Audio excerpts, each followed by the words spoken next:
Síndrome do intestino irritável, pergunta muito recorrente aqui no consultório. A síndrome do intestino irritável, também chamada síndrome do cólon irritável, antigamente chamava assim, ela se trata de um distúrbio que pode causar muito desconforto. Você sabe como identificá-la? E o mais importante, sabe como se prevenir? Fica nesse vídeo até o final que eu vou te contar. Eu sou o Dr. Marcos Hatke, sou cirurgião do aparelho digestivo e estou aqui para te ajudar a lidar com esse problema.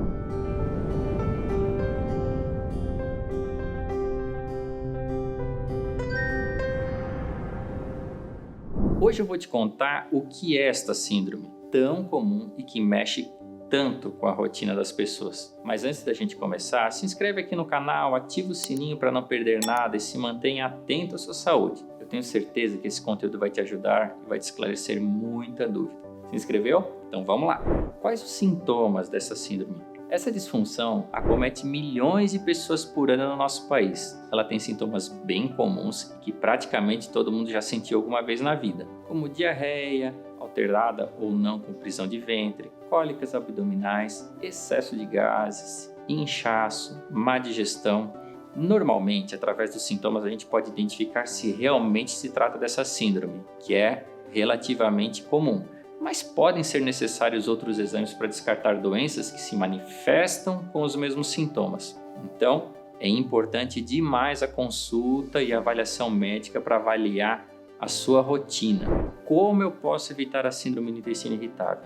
Bom, primeiro você precisa entender que o que pode causar essa síndrome, já que existem diversos motivos se não entendermos a raiz do problema, não conseguimos fazer o tratamento adequado. Então, antes de classificar o paciente como intestino irritável, o primeiro passo é identificar junto com o atendimento médico se a causa do seu desconforto é de uma origem alimentar, de uma sensibilidade alimentar, de uma má alimentação ou um comportamento alimentar inadequado, de uma intolerância ou de uma alergia alimentar. Se você tem algum distúrbio na absorção do alimento, se você tem alguma infecção subjacente ou se você tem, por exemplo, uma disbiose. E, finalmente, se é ou não de uma origem puramente psicológica. Mas espera aí, como assim origem psicológica? É isso mesmo.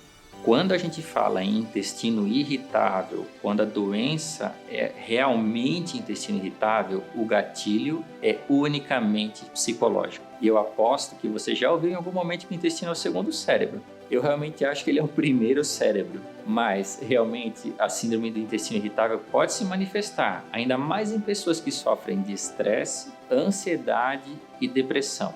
Boa parte da serotonina e dos hormônios tiroidianos são absorvidos e convertidos no intestino.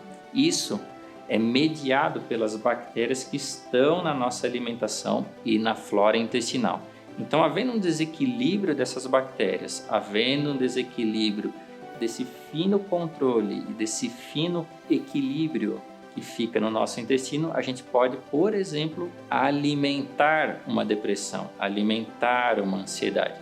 Ou seja, no final das contas, existem causas intestinais para ansiedade e depressão. Mas, claro que também existem alimentos que podem agravar a situação, como comidas com muita gorduras trans, glúten, lactose, excesso de doces como a sacarose e excesso de álcool. É muito, mas muito importante que você preste atenção quais alimentos normalmente te provocam desconforto. Você tem que ligar muitas vezes o sintoma à sua alimentação. Existe cura ou existe algum tratamento para o intestino irritável? Bom, como eu já falei, depende muito do que causa a síndrome. Se ela é uma síndrome puramente de intestino irritável ou se ela tem uma causa subjacente. Mas tem medicações sim que a gente pode utilizar para diminuir os sintomas e, consequentemente, o desconforto. Então, pode ser que seja necessário, em alguns casos, alguns remédios para atenuar a dor, em outros, para melhorar a constipação, algumas suplementações alimentares, algumas suplementações vitamínicas, mas, em todos os casos, é super importante rever a sua alimentação.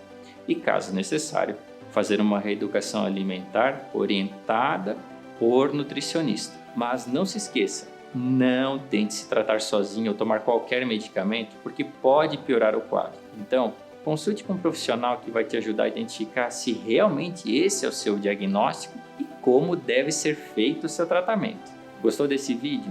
Então não se esqueça de curtir e compartilhar para que esse conteúdo alcance e ajude mais pessoas. Cuide-se e seja você o protagonista da sua saúde.